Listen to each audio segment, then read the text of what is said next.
When it comes to Kubo's methodology of storytelling, he believes in if it is hidden, it is the flower. This isn't just some throwaway artistic statement, it's the backbone of how he approaches mystery within Bleach, and nowhere is this more evident than with Sosuke Aizen, the man who had manipulated the Soul Society for over a century, who had created an army of Arrancar who fused with the Hokyoku, and he nearly ascended to godhood. But despite all of this, we've still never seen Aizen's Bankai, and quite honestly, we probably never will. What we know for certain is that Aizen definitely has a Bankai. Within the Spirits Are Forever With You light novel, it confirms this through a revealing line about strong Bankai. Urozakuro states that yes, every strong Bankai comes at a price, like Aizen not being able to use it if someone hasn't seen his Shikai. So the question isn't whether if Aizen has achieved Bankai, he clearly has. The question is, why has he never used it, and why Kubo is deliberately keeping it hidden from us. Now, this actually goes way deeper than you think, and there are legitimate reasons as to why Aizen's Bankai remains a mystery, and some of them may even surprise you.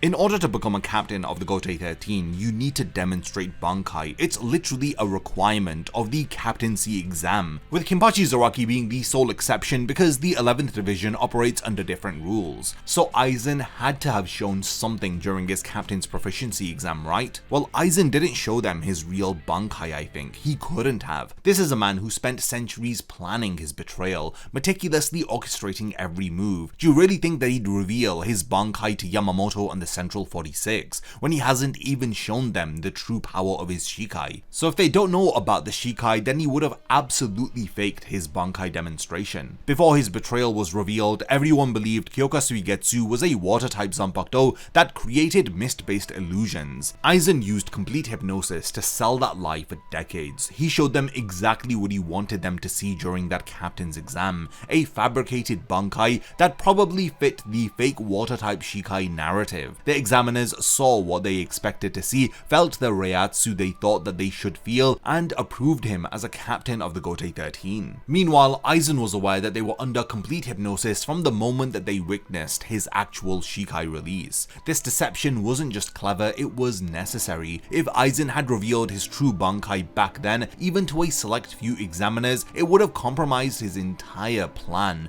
Information would have leaked, people would have talked, and Aizen couldn't afford that to happen. According to the Spirits Are Forever With You light novels, Aizen's Bankai has a crippling restriction. He can only use it on someone who has already witnessed his Shikai release. That line from the novel is explicit. Yes, every strong Bankai comes at a price, like Aizen not being able to use his if someone hasn't seen his Shikai. This is similar to Ichibe's Bankai, which works on the opponent only if they have been covered by the black ink of his Shikai. Now think about what this means for Aizen. Aizen's Shikai complete hypnosis already controls all of the 5 senses of anyone who's seen it activate. It is permanent and unbreakable unless you touch the blade before the hypnosis takes effect, and it works on multiple targets at the same time. His Shikai is already the ultimate trump card in any confrontation. So what does his Bankai add to that equation? We don't know the specific ability, but we know it requires the Shikai to have already done its job, so we can infer that it's a situational ability at best. If you're already under complete hypnosis, what additional control does Aizen even need over you? He can make you see, hear, feel, taste, and smell whatever he wants. You'll stab your allies thinking they're enemies. You'll stand still while he cuts you down believing that you're dodging. The restriction makes his Bankai nearly useless in the one scenario where it'd actually need more power against someone who hasn't seen his Shikai. So Aizen's Bankai would probably be ineffective against Ichigo, who never witnessed Kyōka Suigetsu's release. Against any new threat who doesn't know about his ability,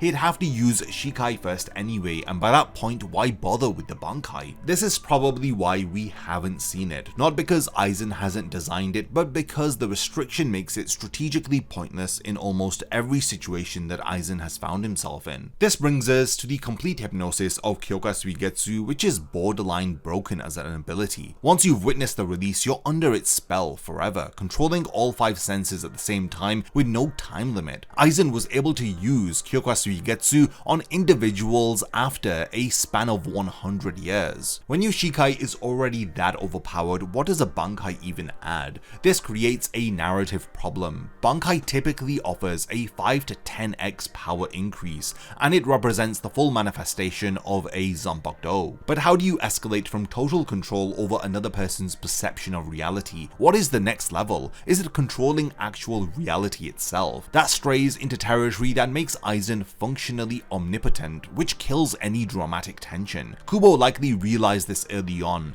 Aizen doesn't need a Bankai to be threatening. His Shikai alone made him untouchable against the combined forces of the Soul Society and the Vizards. Adding a Bankai on top of that doesn't enhance his character, it just makes him even more impossible to write compelling conflicts around. Not all Bankai are tactical advantages. Soifon hates hers. It's a massive missile launcher that completely contradicts her assassination-based fighting style. Shinji's Bankai has such dangerous area of effect properties that using it around allies would be catastrophic, which is why we only saw it demonstrated in the light novels and in that one anime exclusive scene in Core 2 of the 1000-Year Blood War arc anime. Given what we know about Aizen's Bankai restriction, it likely falls into the category of powerful but impractical. There are several possibilities for why he'd avoid using it. The first is collateral damage. If his Bankai affects everyone who's seen his Shikai indiscriminately, then it would be disadvantageous if he's leading his army of Arrancar. If his Bankai puts Stark, Haribel and others under the same effect as the opponent, then all Aizen would be doing is reducing the numbers on his side so he'd be outmatched by the enemy. The second potential problem that Aizen could have with his Bankai is that he loses fine control over the power. Aizen's strength isn't just having an incredibly broken ability, it's the precise manner in which he uses it. His Shikai lets him craft specific illusions for specific targets. What if his Bankai trades that surgical precision for raw overwhelming power? For a tactician like Aizen, losing the ability to manipulate individuals separately would be unacceptable. The third possible problem is temporary effects with permanent costs. Some Bankai have trade-offs. What if Aizen's Bankai releases everyone from his Shikai's permanent hypnosis in exchange for a temporary but more powerful effect? That would explain why he never risks using it if this is the case. The moment that his Bankai ends, decades or centuries of carefully maintained illusions would shatter, and Aizen would once again need to show the release of his Zanpakuto to all of the individuals who were once under its influence. And some of them are incredibly intelligent and they may not fall for the same trick twice. If this weakness is true, then everyone would be free from Kyōka Suigetsu, and this is not a trade that any version of Aizen that I can imagine would willingly take.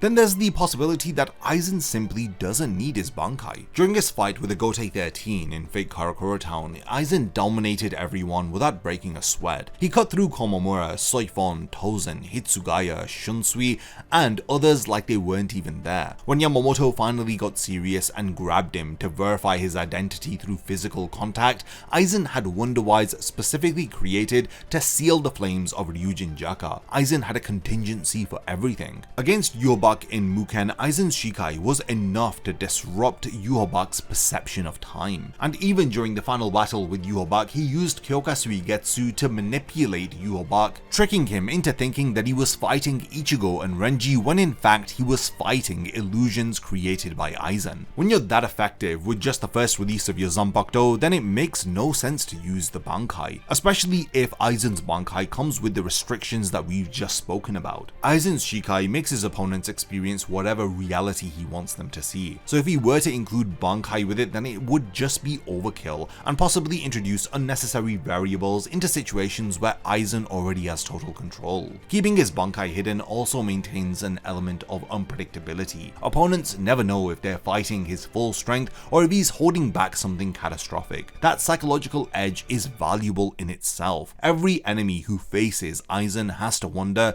is this all that he has? Or is there another level that I've yet to see? That uncertainty breeds hesitation, and hesitation will get you killed. Now, bringing all of this back to Kubo's philosophy, some mysteries serve the story better when left unsolved. Aizen's Bankai, I think, is one of them. Revealing it would answer questions, sure. It would also diminish the character's mystique. Part of what makes Aizen fascinating is that we never see his full hand. He's always 10 steps ahead of everyone, always holding something back, always unknowable. Kubo has explicitly stated in interviews that he doesn't want to reveal certain aspects of Aizen's character, like his backstory, because it would make Aizen as a villain less interesting. Kubo does not want his readers to sympathize with the villain, which usually is what happens when backstories are revealed. Even his true motivations beyond rejecting the Soul King are ambiguous unless you really study into his character. Aizen's Bankai stays hidden, and these are not oversights, these are deliberate narrative choices by Kubo. The poem from the beginning of volume 12 of Bleach captures this perfectly. We think a flower on a cliff is beautiful because we stop our feet at the cliff's edge, unable to step out into the sky like that fearless flower. The beauty of the unknown flower comes from its distance and mystery. Once you pick it up, once you examine it up close, that ethereal quality vanishes. Aizen's Bankai is that flower on the cliff. With Core 4 of the 1000-Year Blood War arc anime adaptation releasing in 2026, fans are buzzing with speculation. The anime has already added content that wasn't in the manga. Senjumaru's Bankai was fully animated and showcased. Shinji's Bankai got proper screen time. Could Kubo use this opportunity to finally reveal Aizen's Bankai during an anime-exclusive extended fight with Yhwach? I'll be honest, in my opinion, I doubt that this is gonna happen, and here's why. The Aizen vs Yhwach fight can definitely be expanded, but the reason why the confrontation works in the manga is because Aizen operates through misdirection and illusion. He is not using overwhelming force here. His contribution to defeating Yhwach was making the Quincy King perceive Ichigo as himself and vice versa, creating confusion in someone who could see all possible futures. And this is exactly how Aizen would handle a fight with Yhwach. It would be subtle, cerebral, and manipulative. If you go ahead and sprinkle in a Bankai into this perfectly cooked meal, then it would shift the dynamic entirely. It would make the fight about raw power rather than tactical genius. It would answer a question that's more intriguing when left unanswered.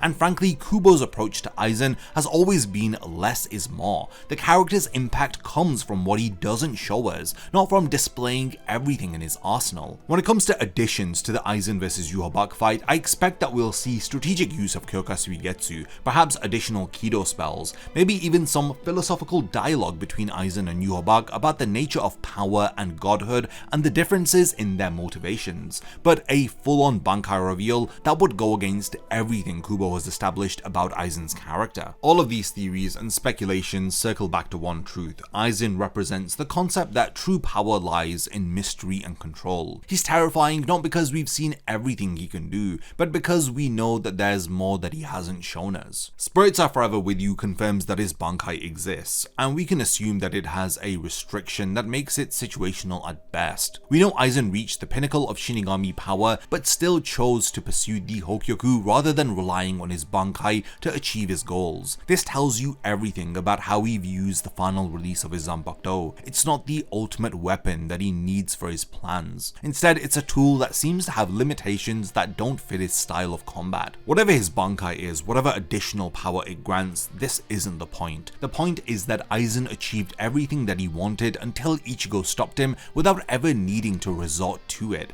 That's a different kind of power statement. It says, I'm so far above you that my Shikai alone is enough. I have a Bankai, yes, but you're not worth using it on. Compare this to other characters. Ichigo pulls out his Bankai in almost every fight. Byakuya uses it when he's pushed. Characters like Renji and Hitsugaya are so trigger happy with their Bankai that we've seen it multiple times, but Aizen just smirks and wins with his Shikai. Or in the case of the Hokyoku fusion, he transcends the traditional Shinigami power structure entirely. His character isn't about achieving or using Bankai, he's already beyond that. He's about making Bankai irrelevant through evolution. So we have reached the point of the video where I want to hand over the discussion to all of you. Do you agree with my take that Aizen will never reveal his Bankai? I also have an entire video where I theorize what Aizen's possible Bankai could be. So definitely do go check that video out after this one. And lastly, thanks for making it to the end of this video, and I cannot wait to see you in my next one.